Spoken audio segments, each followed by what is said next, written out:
sleet slid down the back of Eleanor Ericsson's collar before the church bell had struck 5, and each step drew cold water through the cracked leather of her shoes until her stockings clung to her skin like wet paper.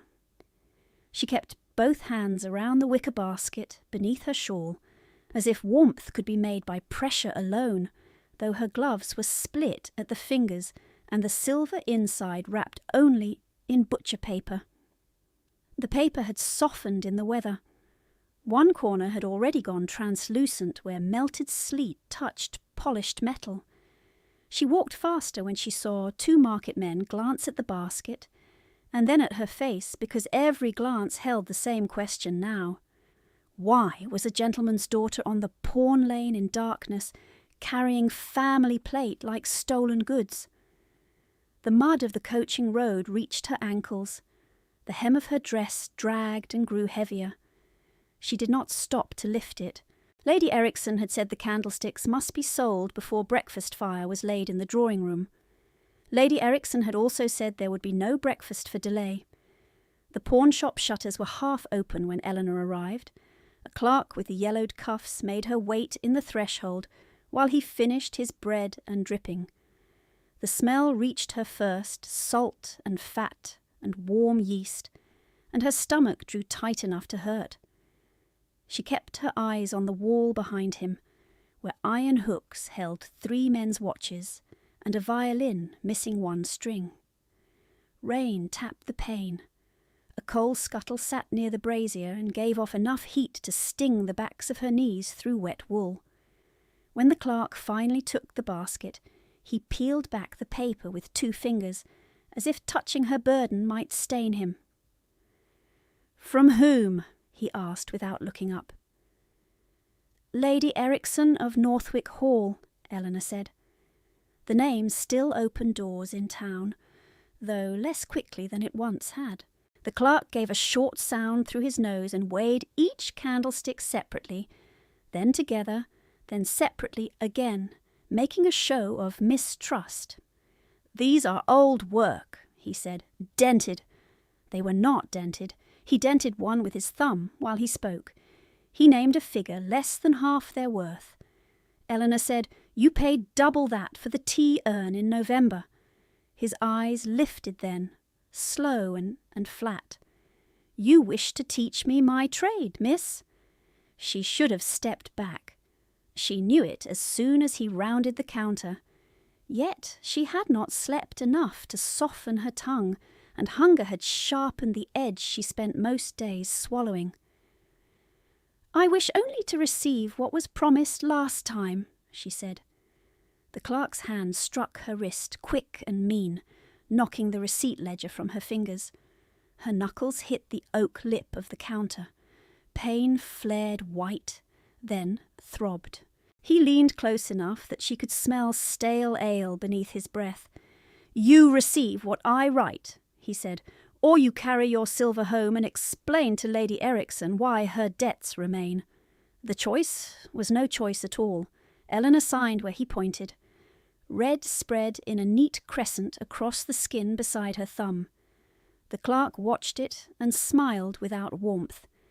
She took the coins in silence, wrapped the damaged paper around empty air and walked back into sleet that had hardened to needles. By noon, her hands were raw from lye and pump water, and the skin across her knuckles had split where the bruise was rising. She knelt in the rear passage with a rag around one hand and scrubbed black carriage mud from the lower tiles while the cook's boy stepped over her twice without apology. 2 footmen carried coal past her shoulder to rooms she was not permitted to enter unless summoned. The nursery grate had a fire. Lady Ericsson's dressing room had 2. The east attic where Eleanor slept had none, by direct order.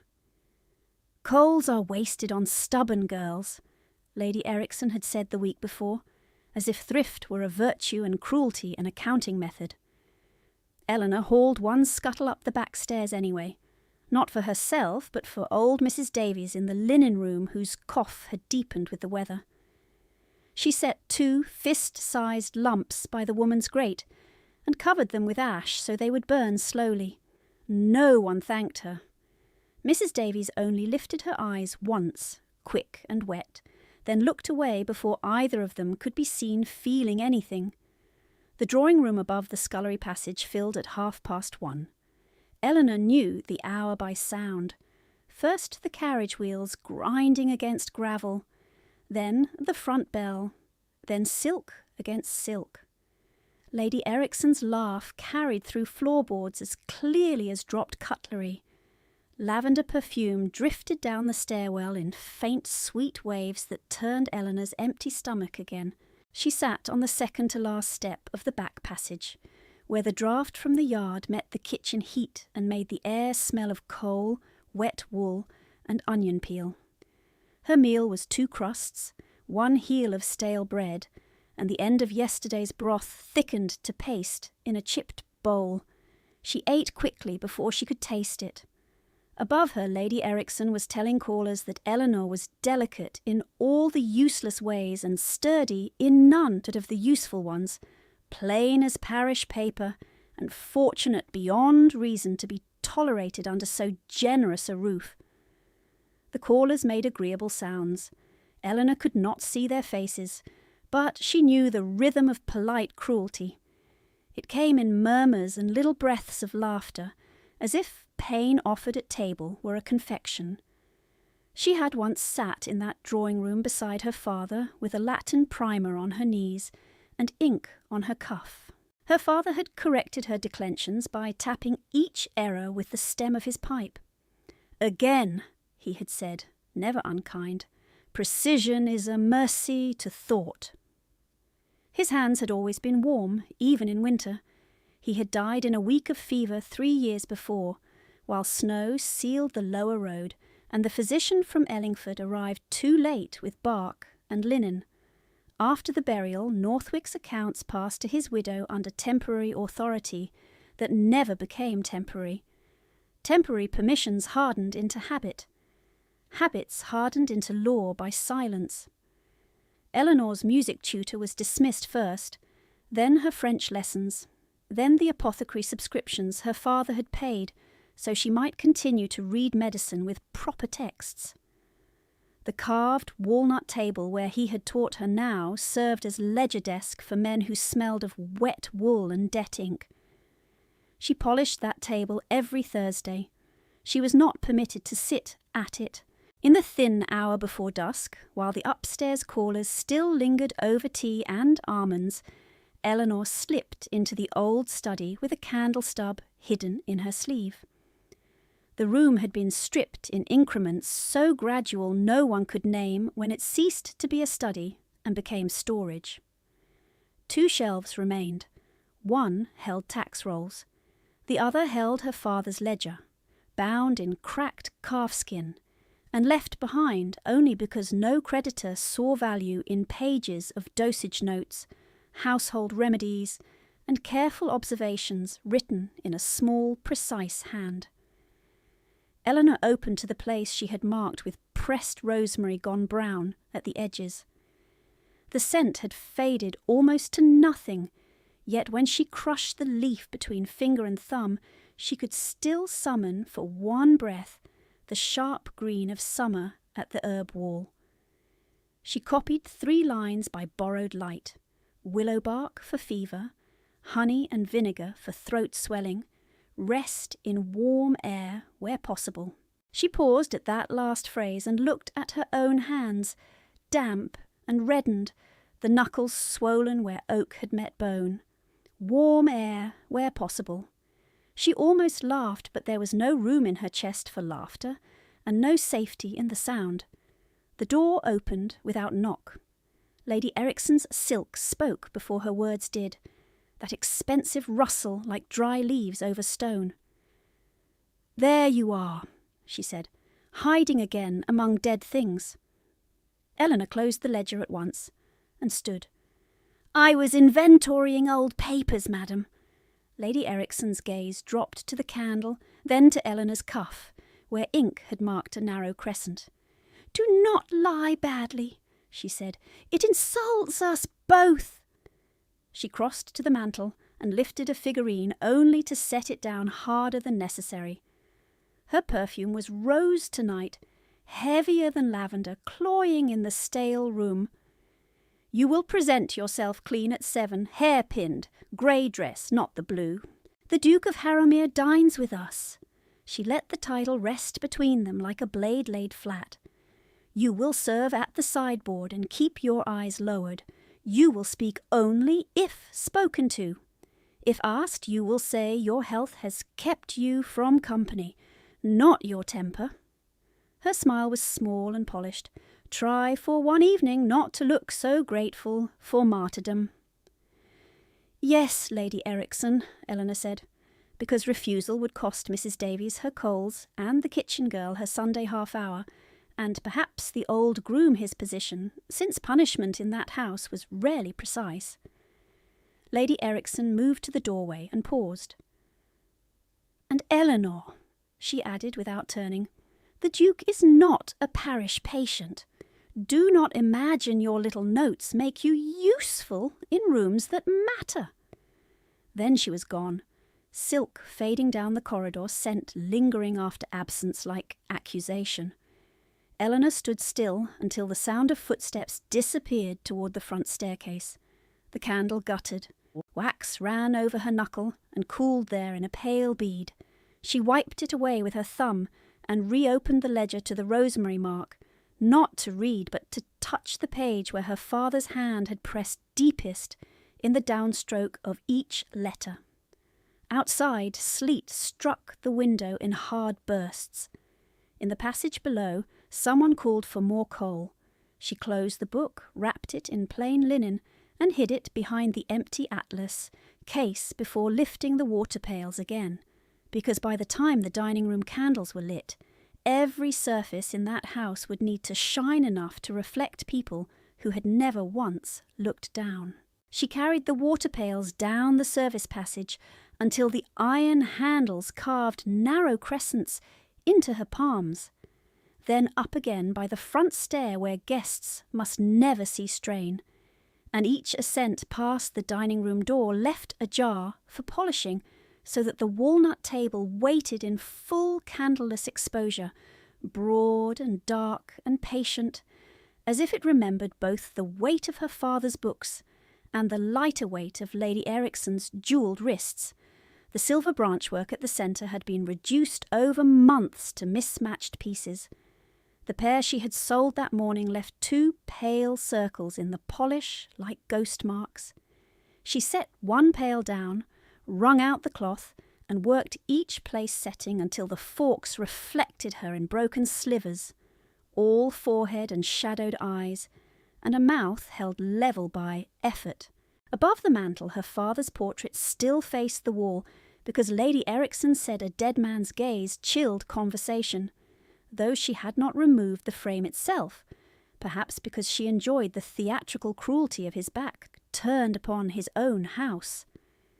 Eleanor had been 16 when her father brought his new wife to Northwick after 2 winters of widower silence, and she remembered deciding with the clean certainty of youth that kindness would be enough to make room for another woman's grief and pride.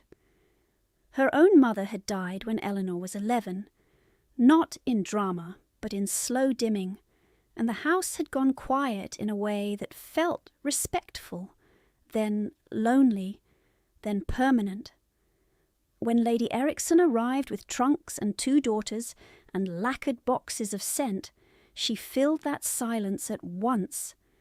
Her laughter rang from room to room, her gowns rustled like declarations. She called Eleanor my girl before witnesses and burden in private by the 2nd week. Even then Eleanor had believed the sharpness would ease. Instead, it found structure. Accounts moved from her father's desk to Lady Ericsson's escritoire.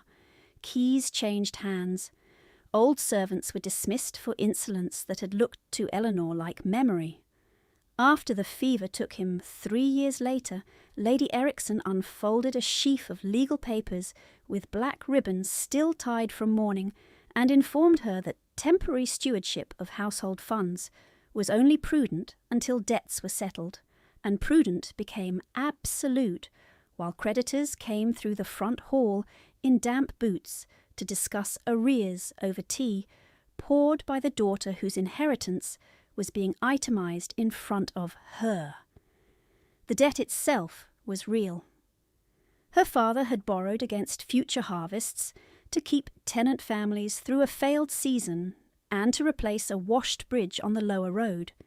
He had believed next year would repair this year. He had died before next year came.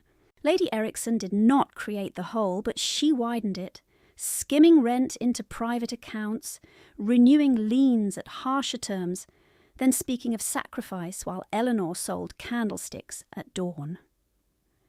When she finished the table, she carried the empty pails to the attic room and closed the door with her heel, because there was no free hand and no luxury in careful movements.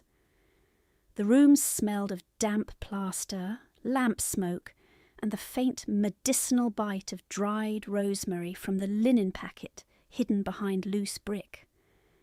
A narrow truckle bed stood under the eaves. A washstand with a cracked basin leaned to one side.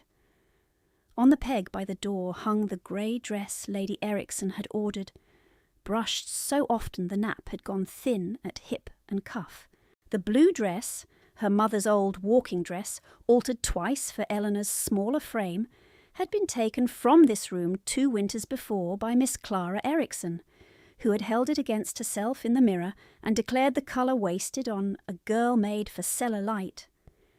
Miss Junior had taken the pearl hair comb that belonged to Eleanor's grandmother and called it family consolidation, while Lady Ericsson watched, hands folded, and said nothing that could be quoted later as theft. They took by tone rather than force, by custom rather than claim.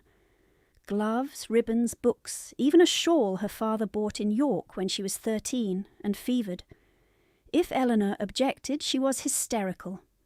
If she kept silent, acquiescence was assumed and repeated.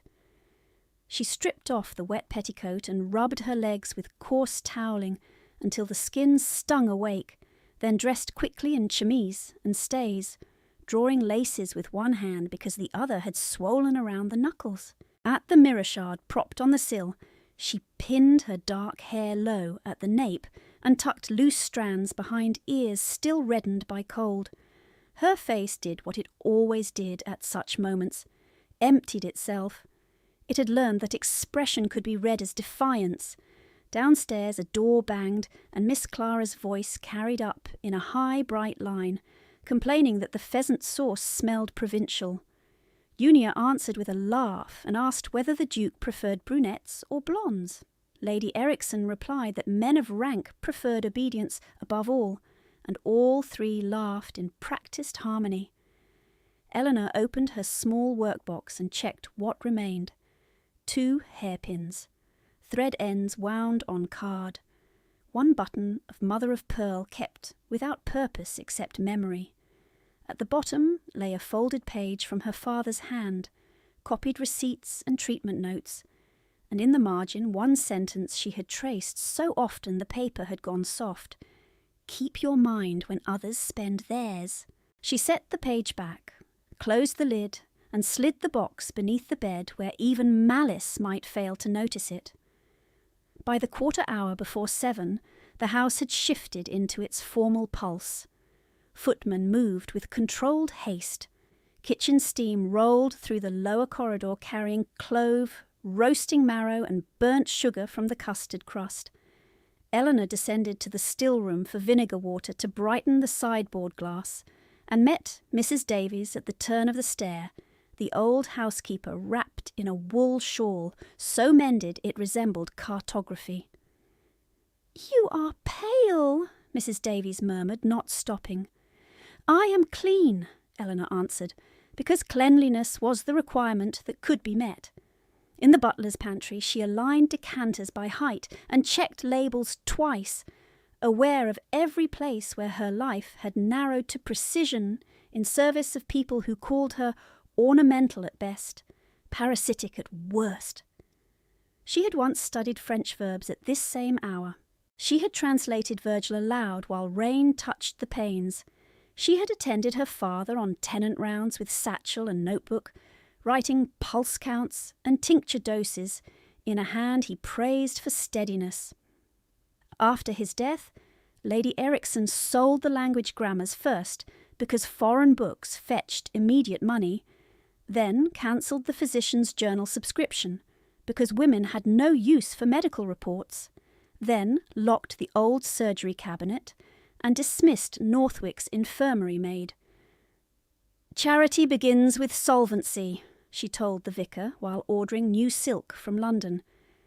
Eleanor remembered each sale not because she hoped to reclaim the objects, but because each sale altered what she was allowed to be. A learned daughter became a decorative dependent, then a domestic convenience, then a cautionary tale told over tea. Tonight would be another instalment. She heard Lady Erikson in the front hall greeting local callers who had arrived early to be seen arriving at all, her voice warm as mulled wine. "My poor stepdaughter keeps to quiet occupations," she said. "A tender constitution, no head for society." Then lower meant to carry only to sympathetic ears, yet pitched perfectly for servants in doorway shadow, and no dowry to compensate for defects. Miss Junior added, "No admirer has yet braved the challenge," and Miss Clara said, "Perhaps tonight a miracle," to soft laughter. Eleanor lifted the crystal ewer and found that her hands no longer trembled from humiliation. They trembled from fatigue and cold, and a bruise tightening under skin, which was cleaner if not kinder. At last Lady Erikson entered the pantry herself, rose perfume and satin sleeves, and a fan closed like a switchblade against her palm, and looked Eleanor over from pinned hair to mended hem with the frank appraisal of someone inspecting a piece of furniture she regretted not having sold years ago. "When His Grace arrives, you will stand at the sideboard until summoned," she said. "You will not volunteer history, opinion, or advice. If spoken to, answer in one sentence. If ignored, remain grateful." Her eyes dropped to Eleanor's bruised hand where it rested on the decanter tray. "Cover that. I will not have rustic accidents displayed at my table." Eleanor reached for a linen napkin and wrapped it once around the knuckles, white over swelling. Lady Erikson tilted her head. "Better. And do not imagine your father's acquaintanceship with military men grants you relevance tonight. Harrowmere comes for matters of estate consolidation, not sentiment." The words struck precisely because they were partly true. Her father had known officers, surgeons, quartermasters. He had written letters for men too proud to admit illiteracy, set broken fingers after hunting fools, treated fever in cottages and drawing rooms with equal attention. He had believed usefulness carried its own protection. He had been wrong, yet his errors had never been of cruelty.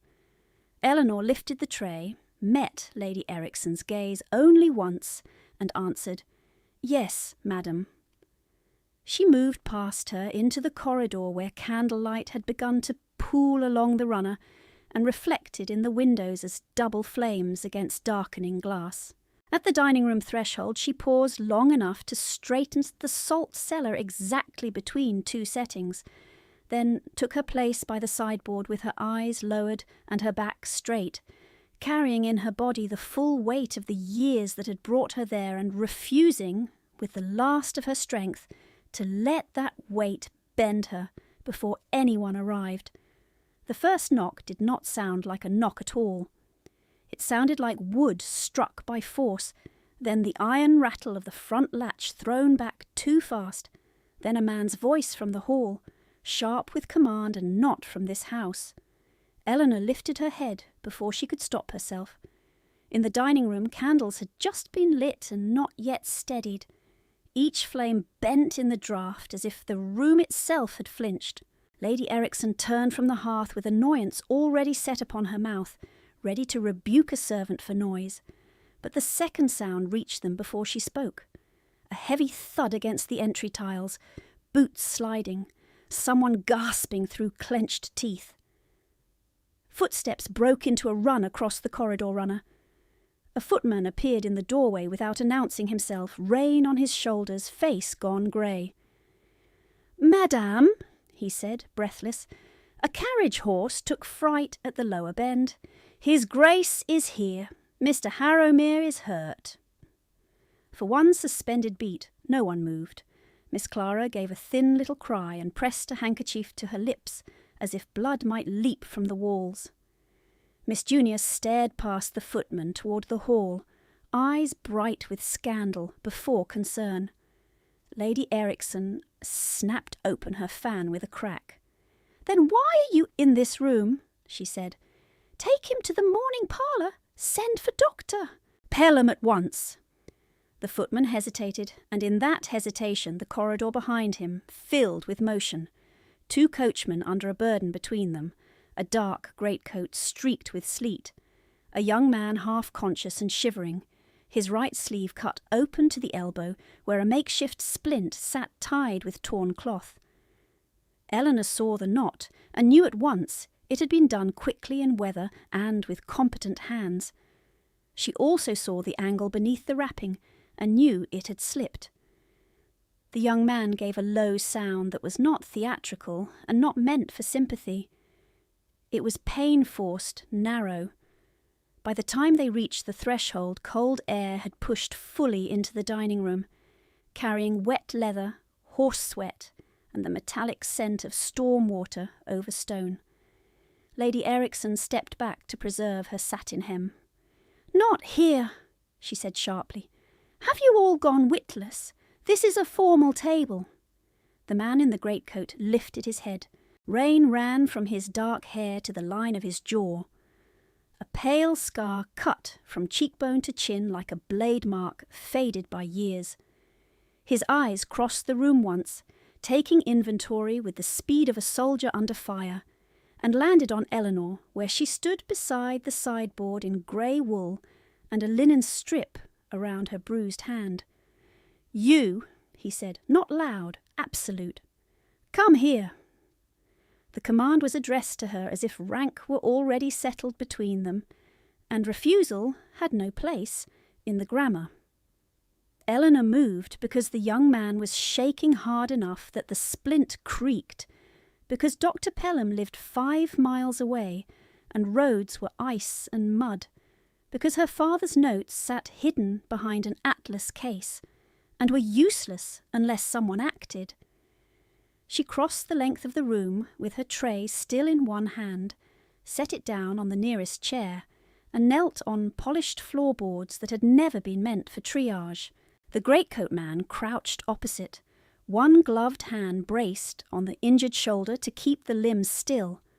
Up close she saw what cold and candlelight had hidden at distance. The jaw carved hard by old discipline, the mouth set in a line that did not bend to reassurance, eyes the colour of winter river water when sky is iron. Duke of Harrowmere, she thought, and the thought came with the weight of title, debt, and danger in a single strike. He had not yet removed his gloves. He watched her hands, not her face. "Can you set it?" he asked. Eleanor touched the forearm above and below the break, careful, assessing. The young man hissed once and gripped the Duke's sleeve. "Yes, Your Grace," she said, "but he must hold still now." Lady Ericsson had reached the doorway and was speaking into the hall, already rewriting the scene into etiquette. "Junior, Clara, upstairs. Mr. Hales, close that door. We are not an infirmary." The Duke did not look at her. "Silence," he said, still watching Eleanor's hands. The word dropped like iron. Lady Ericsson went still. By the time the hall clock struck the 1/4 after 7, thunder had moved directly above Northwick, and each roll shivered in the window glass, while Eleanor worked on the dining room floor with the Duke opposite her, and half the household pretending not to stare. She asked for 2 straight carving boards, clean linen and boiling water, and each request was met a breath too late because servants waited for Lady Ericsson's nod, and Lady Ericsson waited for the Duke to acknowledge her authority, which he did not. Eleanor cut away the loosened knot, reset the splint by touch and line, then bound the arm anew with firm turns from wrist to biceps, while the young man breathed through clenched teeth and refused to cry out. He was perhaps 19, no longer a child, face pale under rain, lashes clumped dark against skin, gone chalk white with shock. When she had finished, she checked pulse at his throat, then looked to the Duke. "He needs warmth and quiet," she said. "No stairs, no wine. If fever rises, cool cloth at neck and wrists." The Duke stripped off one glove at last and touched the young man's brow with the back of his hand. The gesture was efficient, practised, and more intimate than any endearment. "You hear her," he said to the injured youth. "You obey." The young man gave the smallest nod. "Yes, father." The words settled into the room and altered every gaze at once. Duke Lucien Harrowmere's heir at Northwick's threshold, drenched and injured, while half the county expected a supper of polished civility. Lady Ericsson recovered first. She stepped forward, fan closed now, smile arranged with effort. "Your Grace, what an appalling accident! If we had been warned, proper medical attendance—" "You were warned," he said. "I arrived." His attention shifted back to Eleanor. "Name?" "Eleanor Ericsson." He looked at her once, directly, and in that look she felt the full force of being measured by a man accustomed to command armies of servants, tenants, and silence. He saw the wet hem of her dress. He saw the linen at her knuckles, spotted through with fresh red where the pawnshop bruise had split again. He saw, and he did not pretend not to see. "Who taught you fracture setting, Miss Ericsson?" "My father, sir." "Which father?" The question was clipped, almost rude, yet precise, in a house where kinship had become weapon and alibi. "Elias Ericsson," she answered. "He kept a clinic room for tenants before he died." Something tightened at the Duke's mouth. Not softness, recognition. "I remember him," he said. "And—" She did not stand at once. She was checking the binding once more, ensuring circulation in the fingers, because authority did not reset bone. "He should be moved now, Your Grace," she said, still kneeling. "Not by the injured arm. Support under shoulders and knees." A beat passed. Then the Duke gave a single nod. "Do as she says," he told the coachman. They obeyed her instructions exactly. Lady Ericsson watched this transfer of practical power with a face gone smooth as porcelain over fracture lines. When the men lifted the young heir and carried him toward the morning parlour, the Duke rose in one motion and offered Eleanor his bare hand to pull her up from the floor. She hesitated a fraction, then took it. His grip was dry and warm despite the storm, calloused across palm and fingers, a soldier's hand in an aristocrat's sleeve. He released her immediately. No gratitude, no display. "Wash," he said, glancing at the blood on her napkin wrap. "Then return." She should have gone straight to the scullery. Instead, Lady Ericsson caught her at the sideboard before she reached the door, fingers closing around her upper arm, hard enough to bruise by midnight. "You will remember yourself," Lady Ericsson said under her breath, smiling toward the hall where guests had begun to collect like crows drawn to disruption. "You knelt in my dining room like a common nurse. You took orders in front of my daughters. You will now disappear until called." Eleanor felt the pinch of nails through thin sleeve. She did not pull away. "His son required immediate care," she said quietly. "Dr. Pelham has not arrived." Lady Ericsson's perfume was thick in the damp air, rose over vinegar. "Do not instruct me in urgency. You are present to pour wine, nothing more." She tightened her grip once, a private punishment hidden inside public composure, then released with a little brush at Eleanor's sleeve as if removing lint. "Go below." Eleanor looked past her to the corridor where the Duke stood, speaking low to his steward, rain-dark greatcoat still on, water pooling beneath him on polished wood no one dared complain about. The scar along his jaw caught the candlelight when he turned. She recognised then the face from old newspapers wrapped around butcher parcels, from county talk spoken in lowered tones. Harrowmere of Blackridge, widowed young, returned from war with half his household dismissed and none of London's patience for him. Men said he spoke in orders because grief had burned out every gentler sentence. Women said worse and knew less. He looked up and met Eleanor's gaze across 20 feet of corridor and 3 ranks of social law. "Miss Erickson," he said, "stay." Lady Erickson gave a brittle laugh meant for witnesses. "Your Grace mistakes her station. My stepdaughter is unwell and unsuited to company." The Duke's expression did not alter. "I do not mistake what I have seen." He stepped into the dining room as if it were already his ground. Guests in the doorway parted without being asked. Miss Clara and Miss Junior had reappeared at the stair bend, despite orders. Pale gowns bright against dark panelling, curiosity stronger than caution. The Duke removed his soaked gloves finger by finger and set them beside the untouched soup tureen. Then he placed his hand next to the salt cellar at the centre of the walnut table, exactly where her father once rested his pipe between lessons, and the room went so quiet Eleanor could hear rain striking the west windows in hard slants. He did not look at Lady Erickson when he spoke. He looked at Eleanor. "There will be no confusion," he said. "I am engaged." A pulse of whispers broke and died at once. His next words landed with the weight of decree. "To Miss Eleanor Erickson?" Lady Erickson stared at him as if she had misheard a foreign language. Then she laughed, too high, too bright, and turned that laugh toward the gathered guests for support. "Your Grace has a severe sense of humour." No one joined her. Miss Junior's mouth had fallen open. Miss Clara's knuckles whitened around the stair rail.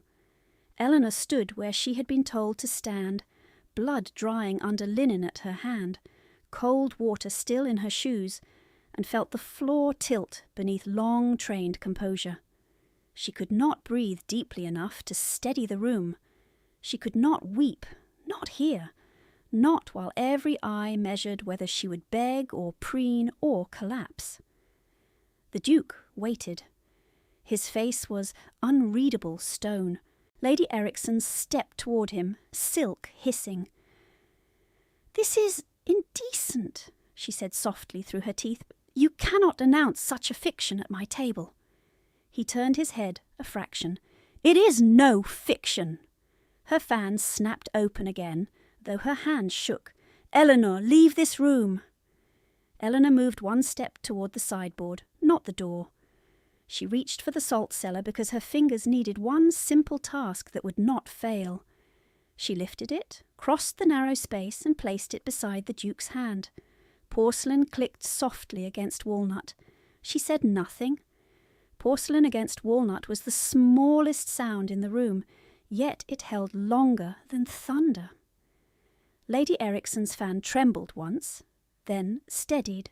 She turned toward the doorway where 3 neighbouring ladies stood in travel cloaks, half invited and wholly attentive, and she drew herself up with the brittle calm of a woman who believed poise could still command facts.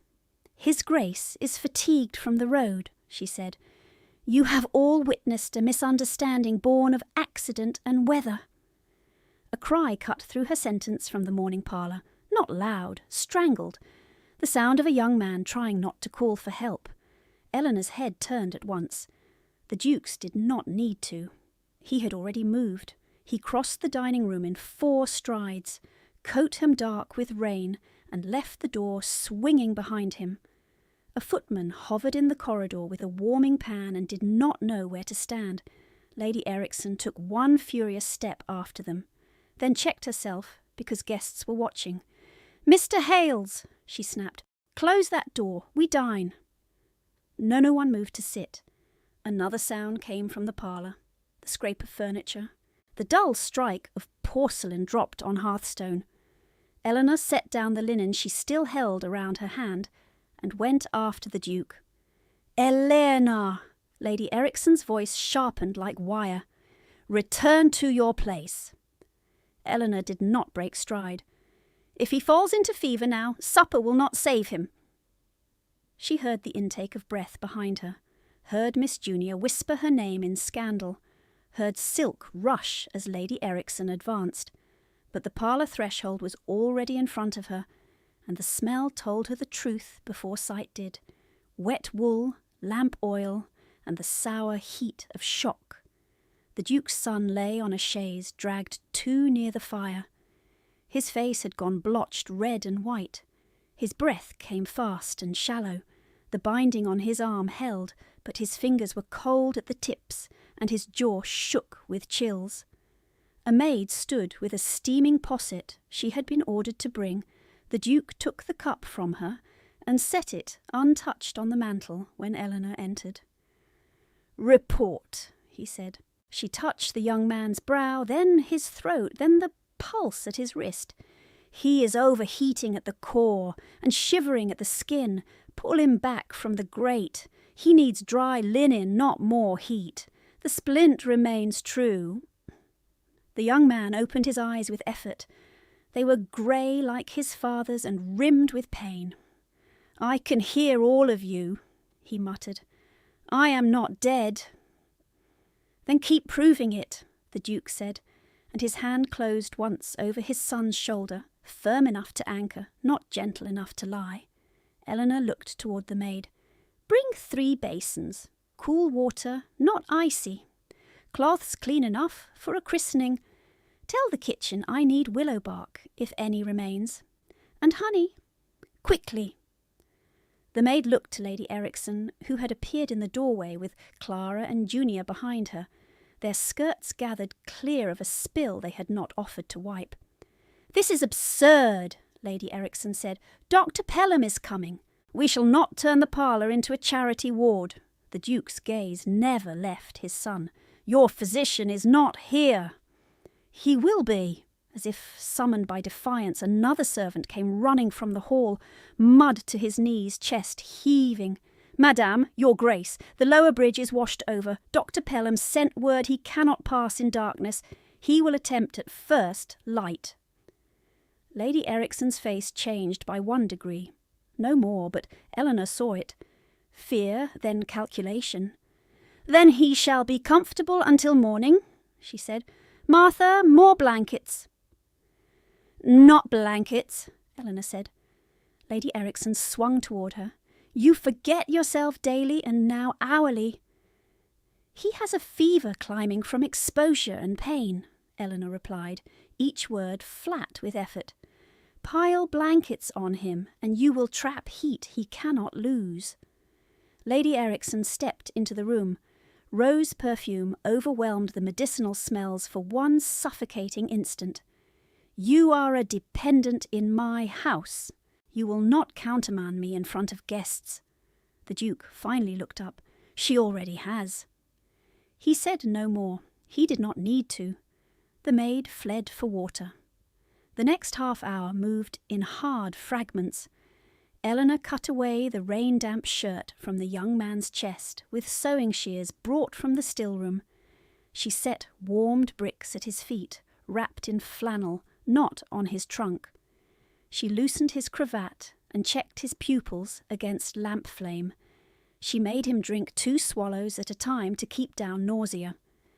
The Duke followed each instruction without question and gave each order to the servants as if it had been his own. Cloths. More light. Fresh shirt.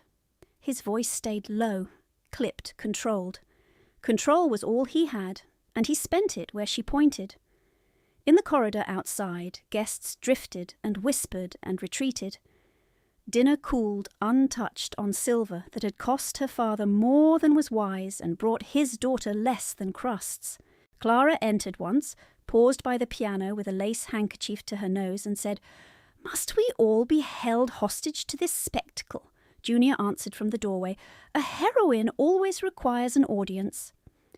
Their laughter was thin and short. Eleanor did not turn. "If either of you can keep a pulse count and change cloths on the quarter hour, step forward." Neither stepped forward. By the time the hall clock marked 10, thunder had rolled east and rain struck softer at the windows. The house settled into uneasy quiet. Lamps were lowered in the corridors. The smell of roasted meat faded to cold gravy and extinguished candles.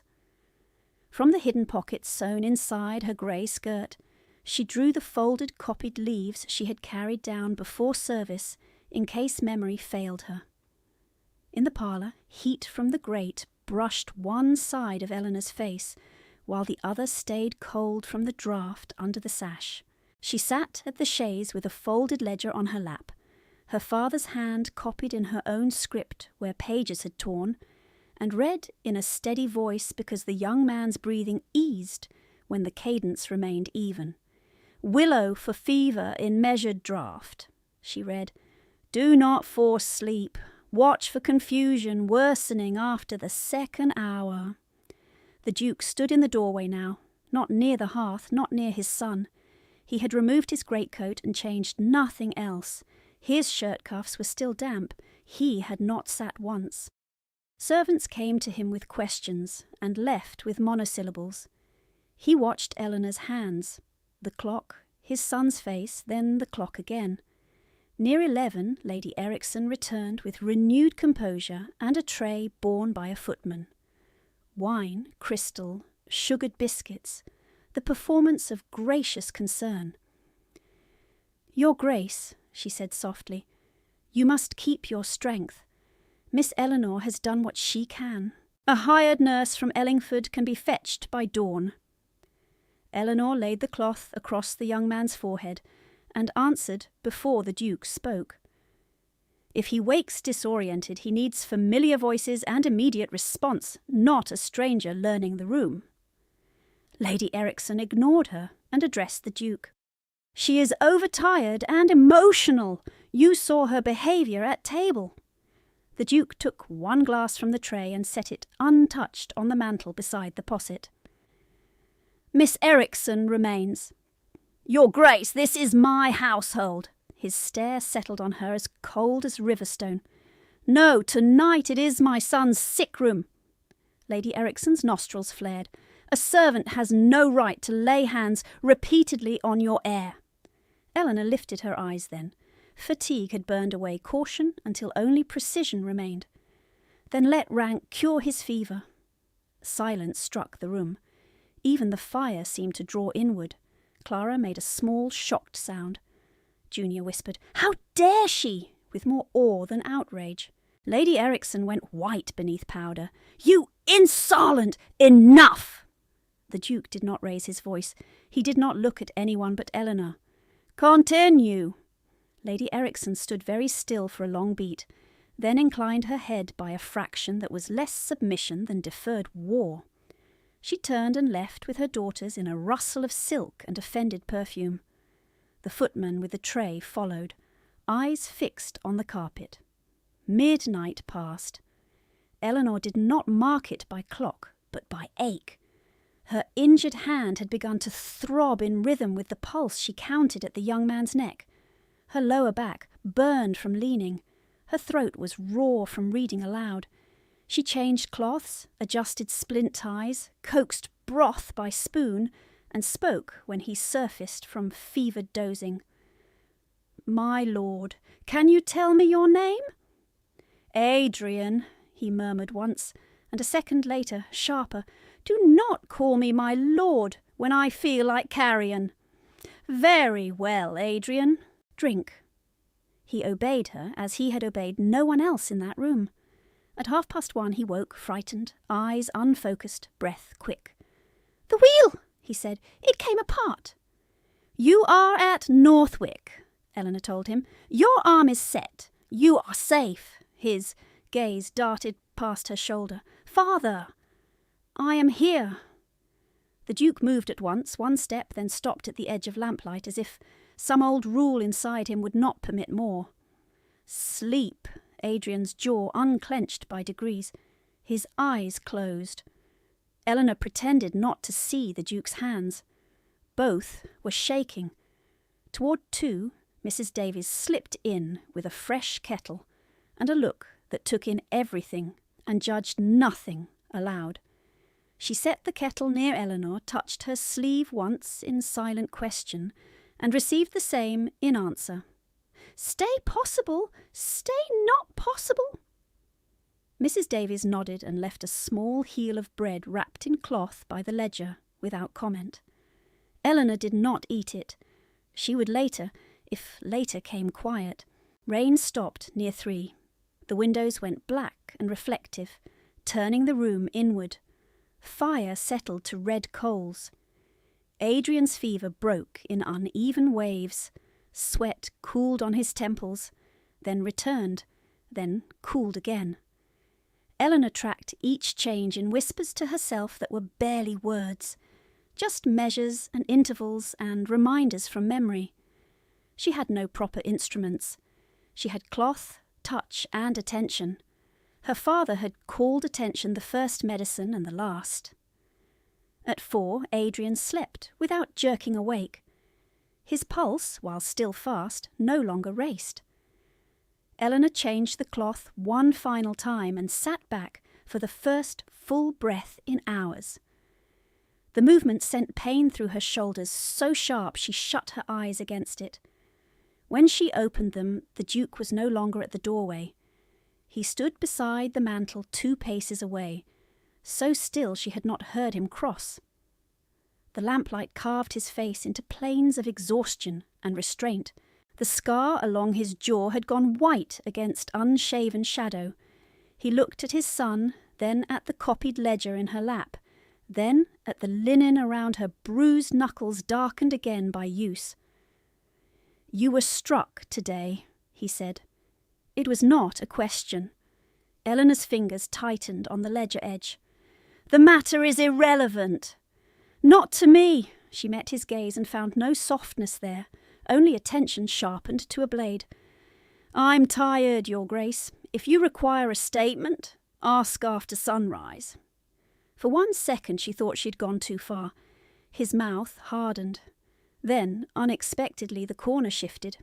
Not quite a smile. Something quieter and more dangerous. Respect acknowledged without ceremony. "Very well," he said. "After sunrise."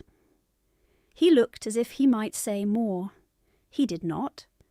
Instead, he took the untouched glass of wine from the mantel, poured it into the basin, and set the empty crystal down with deliberate care.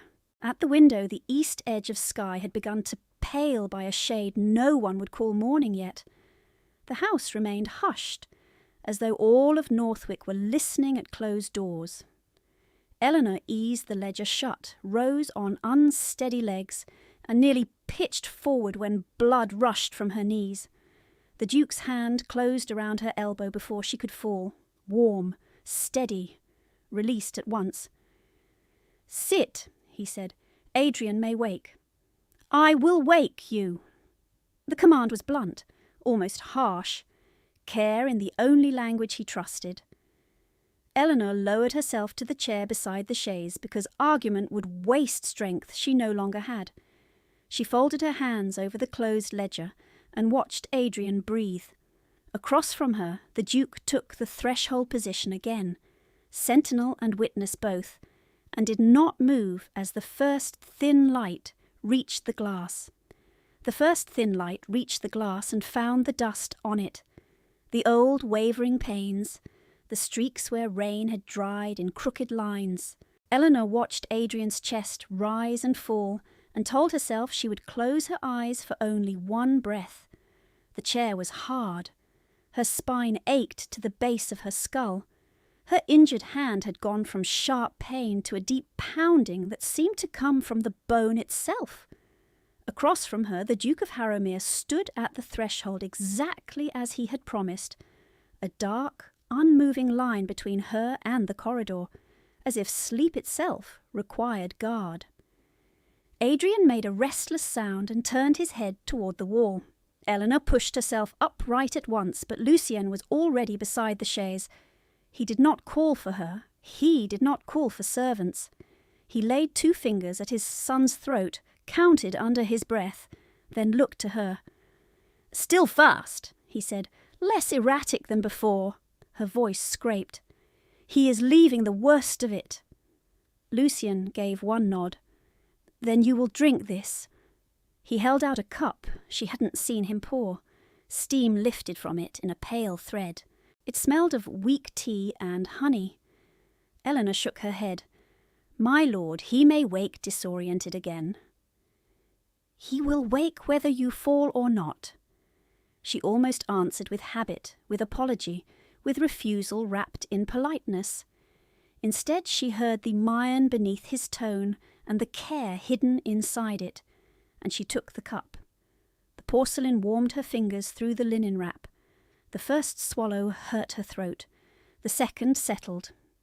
From the corridor came no voices now. The house had entered that exhausted silence after crisis, when even cruel people slept because they trusted morning to return them to power. The fire gave a low shift and settled. Eleanor set the cup down and reached for the cloth basin. Lucien moved it first closer to her hand without comment, as if he had already learned the line of her work. A quarter hour passed in small necessities.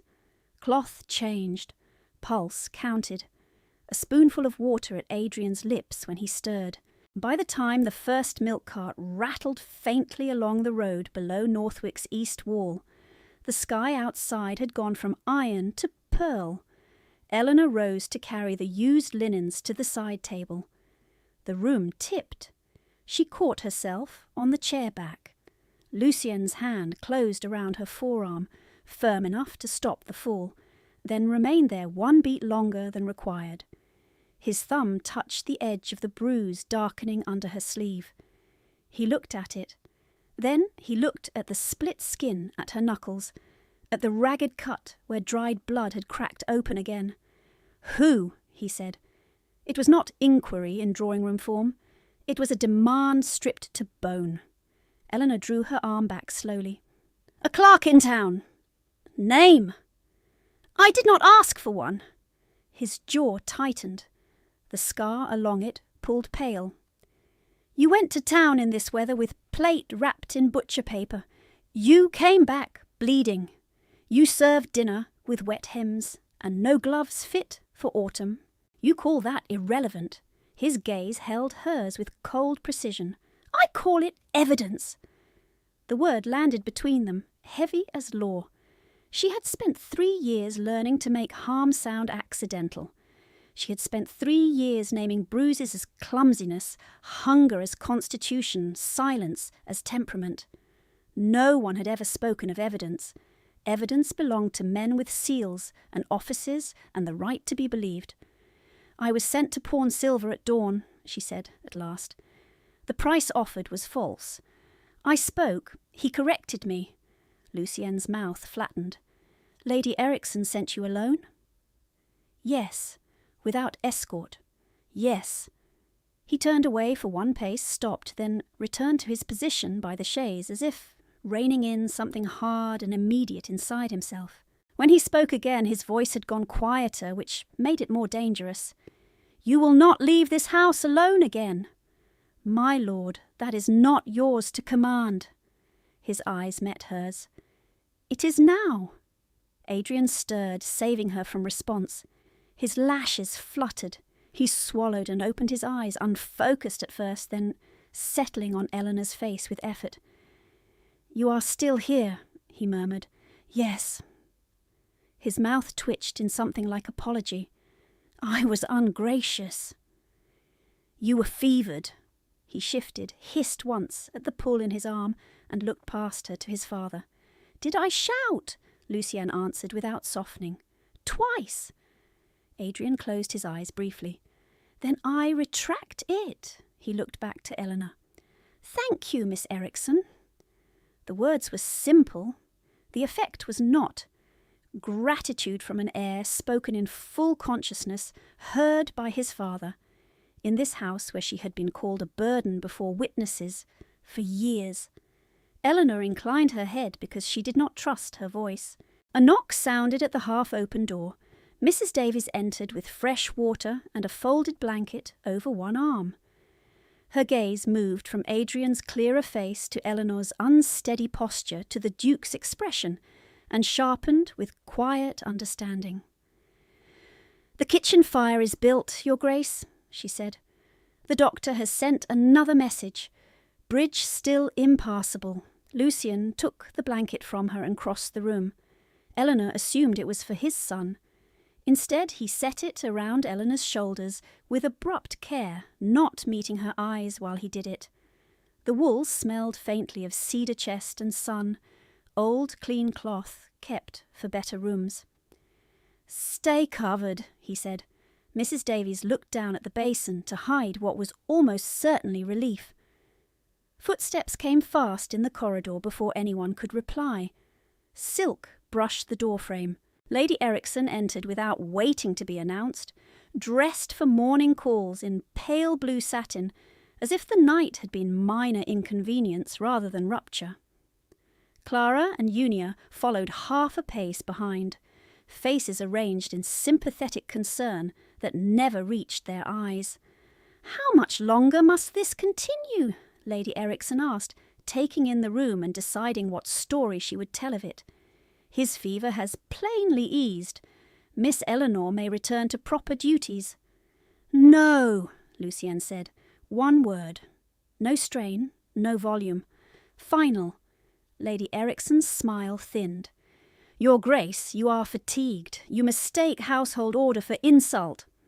"I mistake nothing." He stood between Eleanor and the doorway now, broad shoulders filling the space without display. "Miss Erikson remains where she is."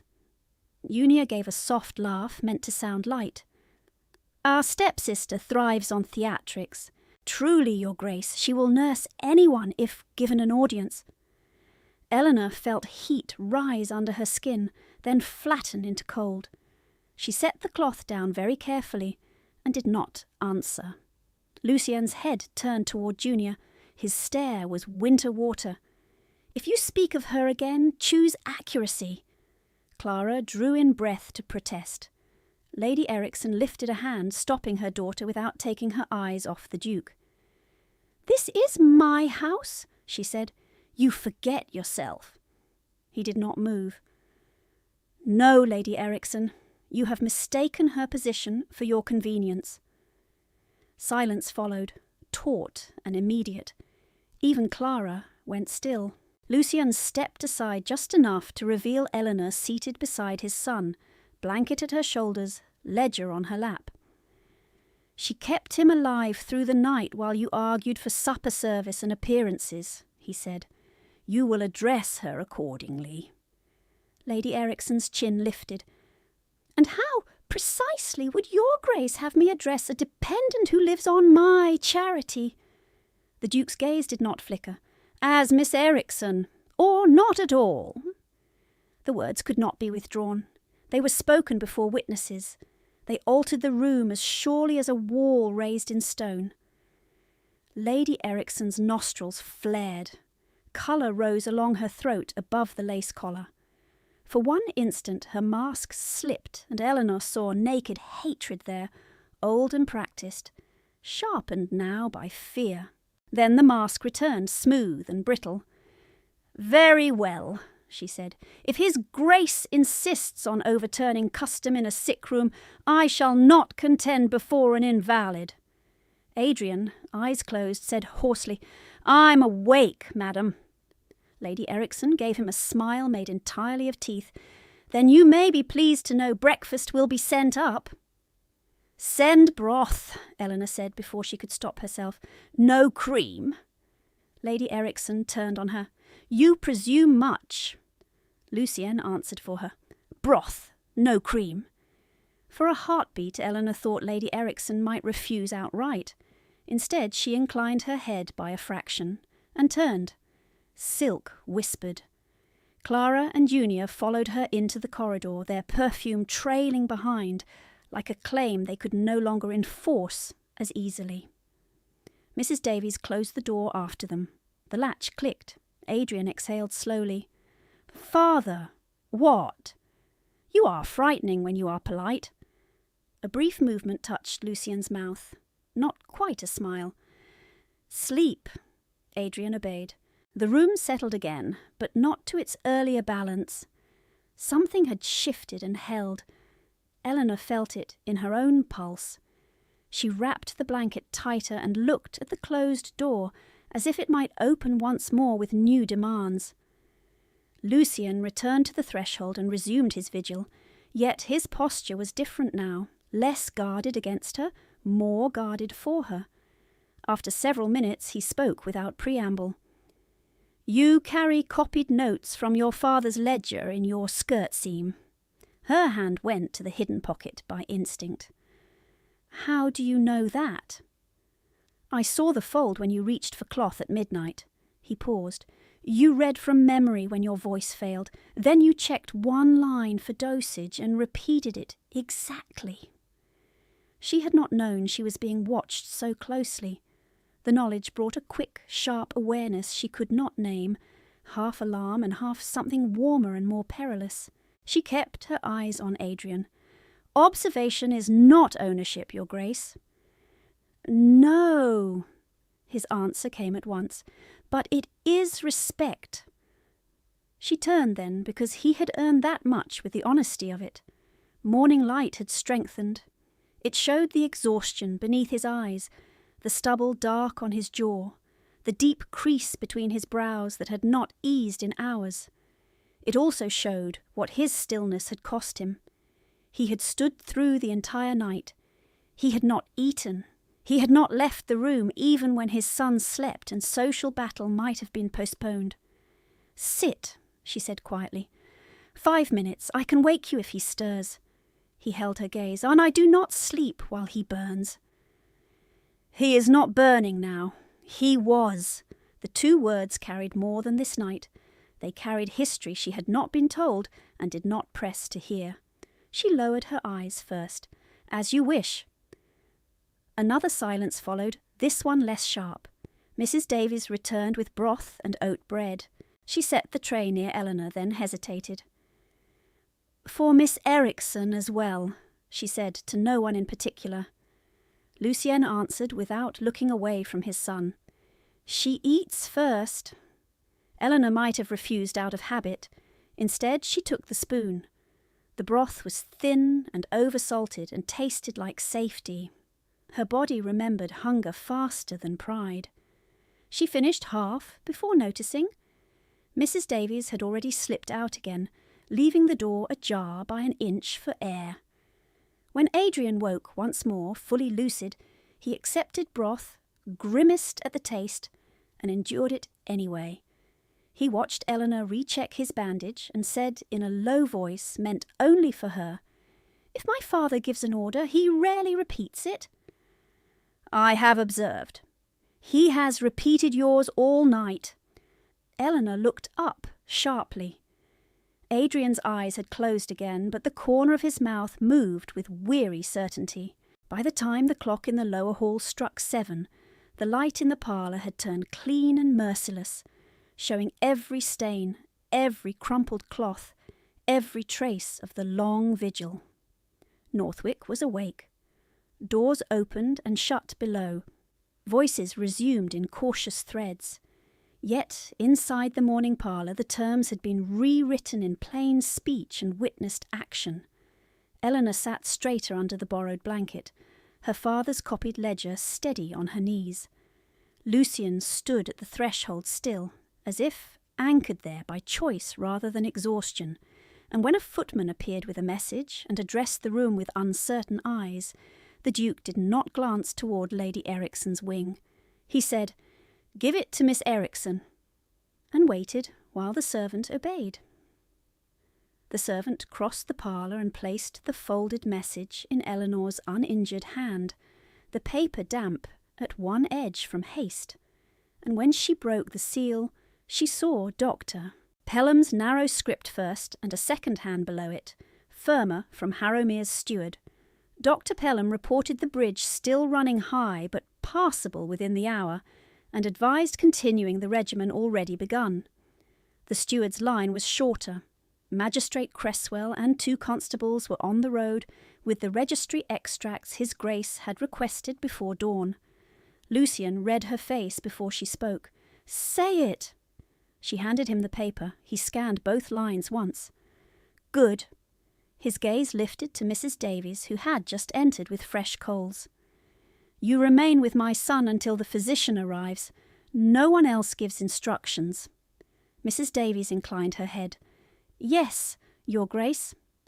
Eleanor rose, blankets slipping from her shoulders. "What registry extracts?" "The liens against Northwick, renewed under terms your father never signed."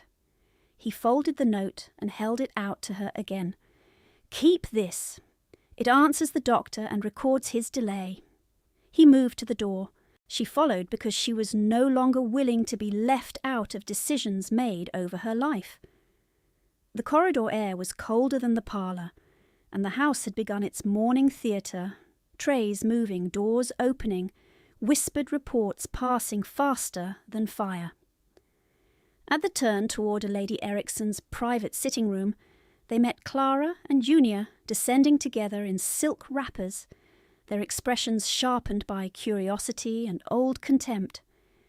Junior looked from Eleanor's bruised hand to the Duke's face. "Must she trail you through every room now?" Lucian did not slow. "Move." Clara stepped aside first. Junior held one heartbeat longer, then yielded with a rustle and a look at Eleanor that promised future malice she would never have the chance to spend. Lady Ericson stood in her sitting room before the escritoire, fully dressed for callers, pearls at her throat, rose water heavy in the curtains. On the table beside her lay the household key ring. She placed one hand over it as they entered. "You have overstepped enough for one night, Your Grace," she said. "My daughters are distressed. My household is in disarray. You will take your son and depart when roads permit." Lucian stopped 3 paces from her. "Bring the account books, all of them." Her smile held. "You are not my auditor."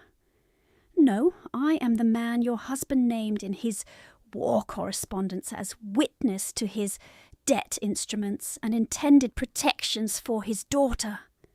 He spoke each word with the flat certainty of steel. "You will open the escritoire now." For the first time since Eleanor had known her, Lady Ericson blinked too quickly. "I do not know what fancy's grief has fed you, but I will not be bullied in my own room." Bootsteps sounded in the hall. Then another set. Mr. Hales appeared at the door, pale and rigid. Behind him stood Magistrate Cresswell in travelling coat, hat still wet, and 2 constables with leather satchels and official rods tucked under their arms. Cresswell bowed to the Duke, then to Lady Ericson, then glanced at Eleanor with brief surprise he did not voice. "Lady Ericson, I attend on petition and supporting extracts from County Registry. We require production of estate ledgers, lien renewals, and disbursement records for review." Lady Ericson's hand tightened over the keys. "On whose authority?" "Mine," Cresswell said, "and the court's, if this refusal continues past the next minute." Her gaze cut to Eleanor. Hatred rose clean and bright. "So the quiet one learns to bite." Eleanor kept her voice level. "I learned to count, madam. The numbers did the rest." Lady Ericson snatched the key-ring and flung one key toward the escritoire. It struck the wood and fell to the carpet. "Search your precious papers," she said. "You will find sacrifice, not theft." Constable Hume opened the escritoire under Cresswell's eye. Drawer by drawer came out into daylight. rent books, lien copies, receipts, pawn tickets bundled with ribbon, sealed letters, and at last a folded codicil with Elias Ericson's signature and the old notary stamp Eleanor had not seen since the funeral week. Her breath caught hard in her throat. Cresswell took each item, named it aloud, and passed it to his clerk. Rent ledger, year 1 after death. Rent ledger, year 2, private transfer notes, unregistered, pawnbroker receipts, North Lane, codicil appended to will, unfiled. Lucian turned to Eleanor and held out the codicil without opening it. Read. Her fingers shook as she broke the wafer. The ink was faded but clear. Had her father's hand named temporary household stewardship to his wife for 1 year only, directed that Eleanor's education fund remain untouched, and required a clinic allowance drawn quarterly for tenant care. It appointed Harrowmere as external witness if disputes arose because, as the line stated, he had seen the debt books before campaign and knew their origin. Eleanor looked up. The room had narrowed to soundless edges. Lady Ericsson laughed once, brittle and thin. An old draft, never filed. Cresswell did not look at her. It bears notary mark and witness seal. Non-filing is itself material. The clerk lifted a second packet. Sir, lien renewals signed in Lady Ericsson's hand against sums exceeding original debts by triple, and transfer notes to an account in her maiden name. Silence broke into motion all at once. Clara began to cry in sharp, offended bursts. Junior whispered, Mother, tell them! Lady Ericsson stepped forward with her hand raised toward Eleanor's face, not a theatrical gesture now, but a true strike she had promised for years. Lucian caught her wrist in the air. No, he said. The constables moved then, formal and swift. Cresswell read charges in a dry, carrying voice, while servants filled the hall and pretended to dust sconces that did not need dusting. Fraudulent conversion, withholding of filed testamentary instrument, unlawful liens and deprivation of dependent party. Lady Ericsson did not struggle as they took her arms, but she turned her head toward Eleanor as they led her out. You think this makes you mistress, she said softly. It only makes you seen. Eleanor answered with the first steadiness she had ever offered without fear. That was always the point.